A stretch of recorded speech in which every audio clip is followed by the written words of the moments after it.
I talked about a project, a European project called NewGeneris, which focused on the question of the role of dietary carcinogens taken in by mothers during pregnancy on the risk of cancer in children. The study focused on the intake of certain specific carcinogens by mothers through their diet while they were pregnant. It measured this intake using a number of methods, including biomarkers primarily. It also looked at the same biomarkers in the blood of in cord blood. Cord blood reflects the exposure of the fetus. And what it found is that the fetus is also exposed to the same chemicals as the mother, and in fact, the exposure of the fetus is strongly related to that of the mother. So intakes by mother, the diet of the mother results in the exposure of the fetus. In addition, then it went on to a next question, which was, well, does this exposure have any impact, any biological impact on the fetus, which might be relevant to future disease like cancer? So again, there it measured a number of biomarkers for which we believe that they reflect, if you like, early warnings, or they reflect a risk of future disease events. And it found such biomarkers. For example, there is a biomarker called micronuclei, which has been shown to, it has been shown that high levels of these micronuclei reflect a higher risk of future cancer in adults. So it turned out that there are micronuclei also in the fetal blood. Then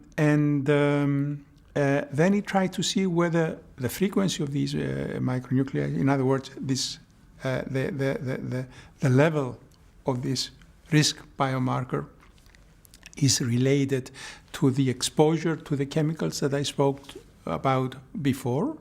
And it turns out that for some of these chemicals, there is a relationship suggesting, I wouldn't say that it proves, but it suggests that there may be a link between the intake of the mother, which led to the exposure of the children, of the fetals, and in turn to the induction of these early biological events, early changes, which imply a possibility of higher risk in the future. So that's the main set of studies that were carried out. Just an additional item that was studied was to look for genetic predisposition of the children to their susceptibility to the effects of these chemicals. And again, some evidence, positive evidence, was found that certain genetic inherited mutations, genetic characteristics, were modifying the impact of the dietary chemicals on the risk biomarkers. We had selected a number of well-known carcinogens like polycyclic aromatic hydrocarbons, aromatic amines, nitrosamines, which are formed in different kinds of foods. Well, either they are there as contaminants from the environment, or they are formed during processing. For instance, polycyclic aromatic hydrocarbons are formed during the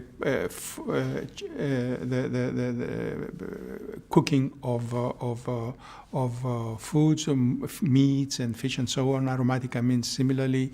A particular chemical that we looked at was acrylamide, which is well known to be formed, especially during the processing of starch-containing foods, so things like chips and crisps and rye bread and so on are rich in this chemical.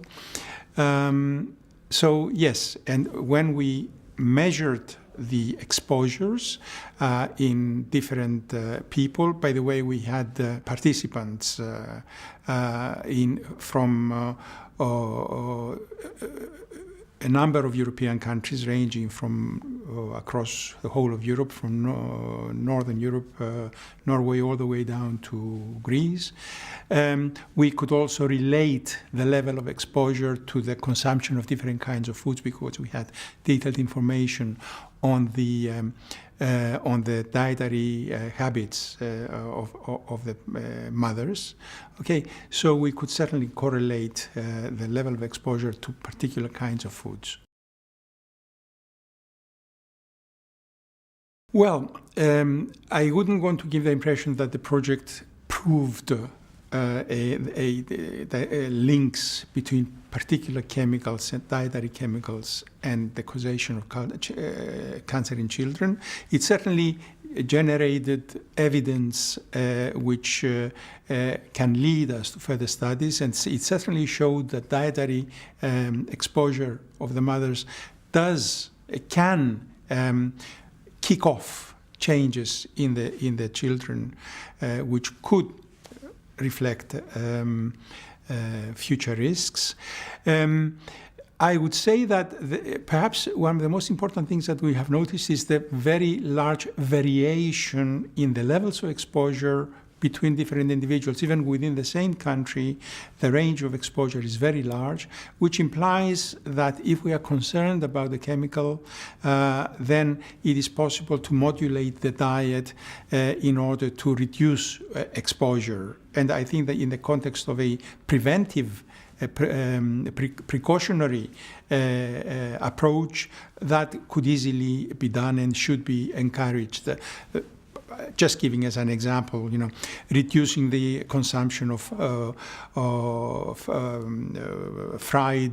chips and crisps and so on is certainly something that I would be encourage pregnant women to do. Similarly, I think there is a potential even for food manufacturers in that they could make sure that the way that certain types of food is produced or could be such as to ultimately give rise to lower exposures.